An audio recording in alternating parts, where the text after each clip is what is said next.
d'ambition et qui est donc devenue notre sœur. Et en 8 ans, c'est vrai que nous avons renforcé nos liens, nous avons développé des projets, même si j'ai la conviction que nous pourrions aller plus loin, par exemple dans le domaine économique ou dans le domaine de la santé. Nous en parlerons pendant ces 3 jours que nous allons passer avec M. le Wali et avec M. le maire. La culture a été immédiatement un espace naturel et évident. Et dans le fond, quand on partage l'amour de la vie, tu l'as dit mon cher Fadlallah, l'amour des autres, on commence toujours par la culture. Ça permet de connaître les autres, ça permet de partager les émotions, ça permet aussi de se reconnaître et de reconnaître la différence qui est celle de l'autre. Alors on a commencé par la culture et nous avons célébré Oujda à Lille l'année dernière et cette fois-ci, c'est Oujda qui nous fait le bonheur de nous accueillir. La collaboration universitaire, je l'ai dit, qui avait commencé bien avant, a pu ainsi se consolider dans ce domaine. Mais il fallait aller plus loin sur le plan économique et tout d'abord en créant, et nous avons commencé par l'économie sociale et solidaire, une régie de quartier qui est en train de se mettre en place aujourd'hui dans un quartier populaire de Oujda. Et puis il y a eu de nombreuses rencontres économiques que Pierre de Saint-Ignon a menées et qui doivent nous permettre sans doute très rapidement d'avoir un accord entre la technopole d'Oujda qui s'est fortement développée, Monsieur le maire, et Euratechnologie dans notre ville. Mais je suis convaincue que dans d'autres domaines, et notamment dans l'agroalimentaire par exemple, eh bien, nous avons des choses à faire ensemble et il faut véritablement que nous puissions avancer.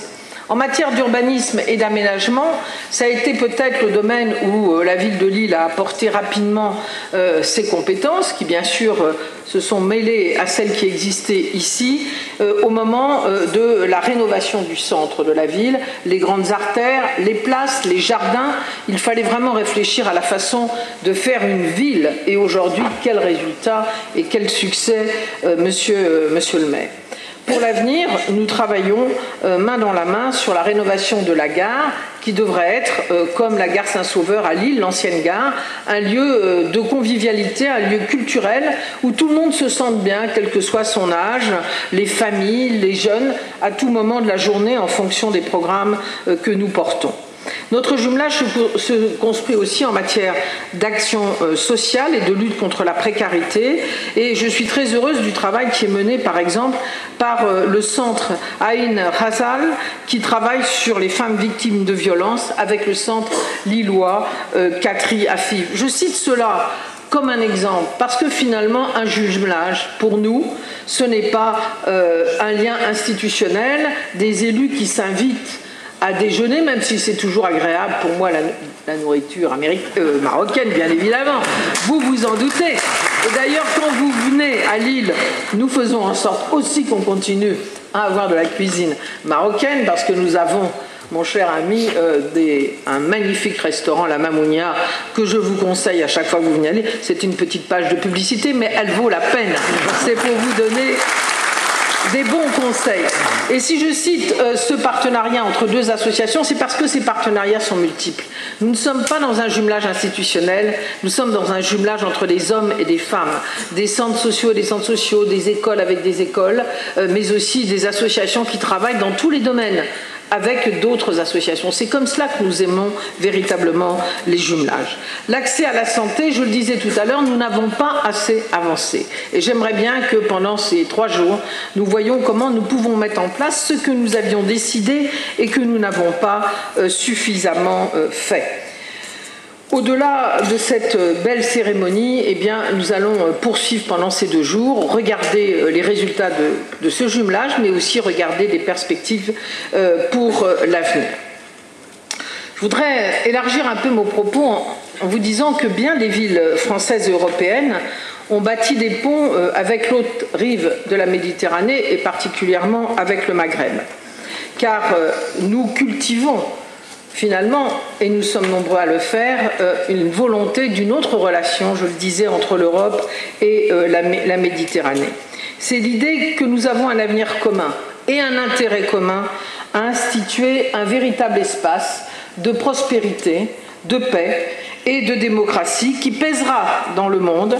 Et si la géographie nous y invite, je pense que le cours des choses l'impose aujourd'hui.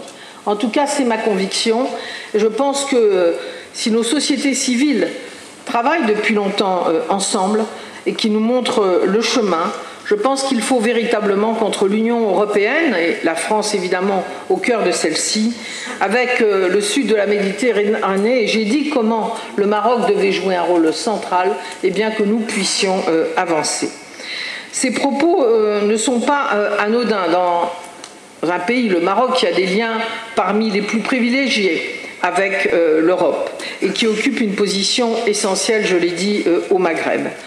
Pour moi, il incarne aujourd'hui la transformation dans la stabilité, au cœur d'une région qui a connu de grands bouleversements en 2011, avec le printemps arabe qui, bien sûr, est porteur d'espoir et de changements salutaires, mais ô combien fragile et qu'il nous faut regarder avec grande attention.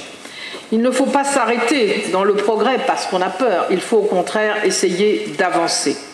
Et je veux saluer les progrès qui ont été réalisés au Maroc sous l'impulsion de Sa Majesté le roi Mohamed V. Nous nous sommes 6, bien sûr. Nous nous sommes... Je le connais sans doute trop bien et donc nous nous sommes réjouis de l'avancée des droits, notamment des femmes, générée par la révision de la Moudawana en 2004. Je dois dire d'ailleurs que nous avions invité le ministre, la ministre, à venir s'exprimer parce que toutes les familles marocaines en France avaient pas très bien compris cette réforme qui était plus appliquée au Maroc qu'en France.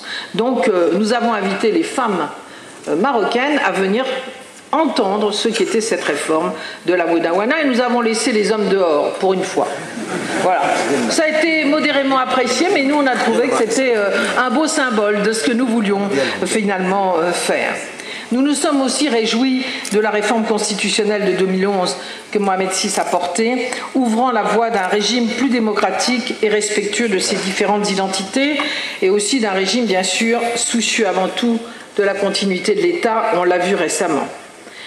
Nous nous réjouissons de voir l'éducation et l'emploi placés au cœur des priorités nationales, même si nous savons qu'il y a encore beaucoup de progrès à faire en matière d'éducation.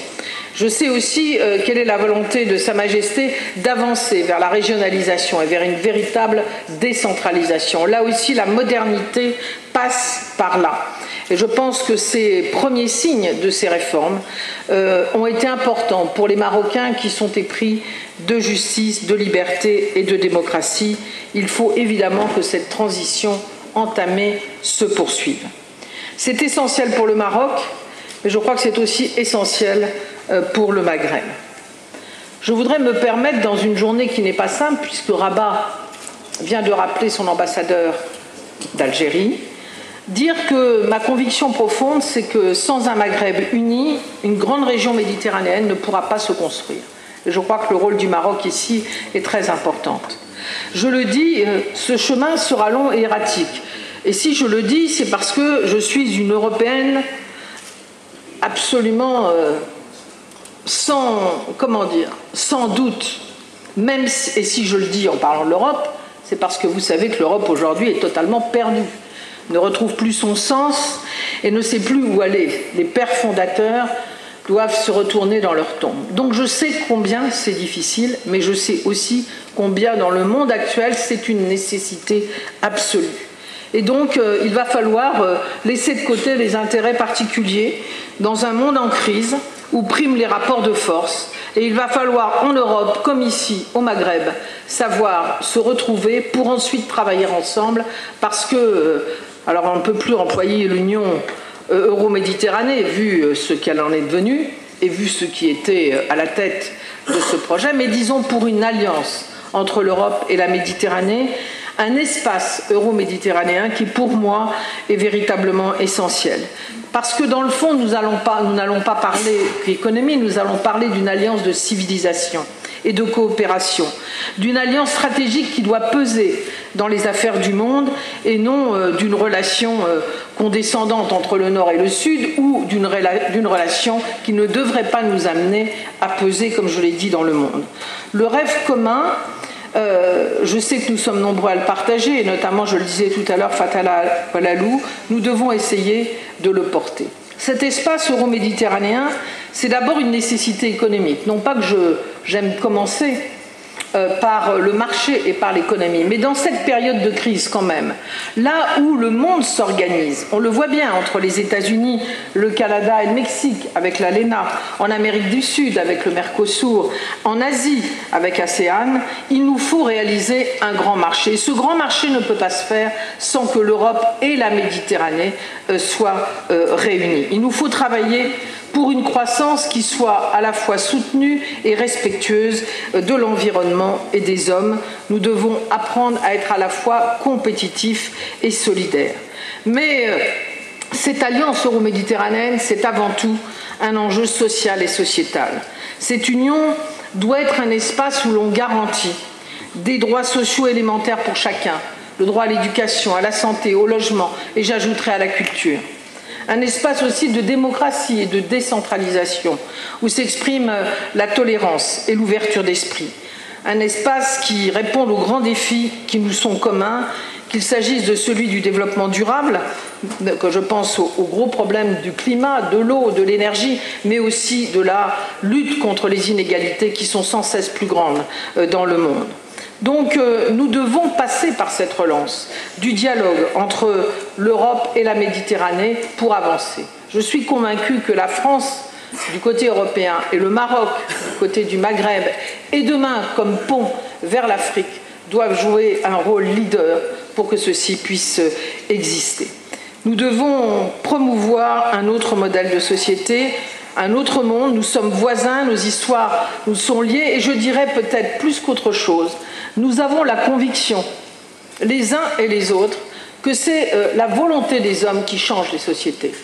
Ce ne sont pas les marchés, ce n'est pas la fatalité de je ne sais quelle force qui serait autour de nous. C'est la volonté des hommes et des femmes que de se dire, avec les valeurs auxquelles je crois, voilà le chemin que je vais emprunter pour que demain, la société soit meilleure, où chacun vive mieux et où nous arrivions à bien vivre ensemble. Voilà ce que devrait être cette alliance euro-méditerranéenne, à côté d'autres alliances qui, elles, privilégient le marché, la finance, ou d'autres qui considèrent que c'est la fatalité quand les choses vont mal. Non, nous voulons retrouver ce volontarisme transformateur qu'a toujours porté l'Afrique, et pas seulement le Maghreb, et qu'a toujours porté l'Europe, et qu'elle oublie un peu malheureusement aujourd'hui.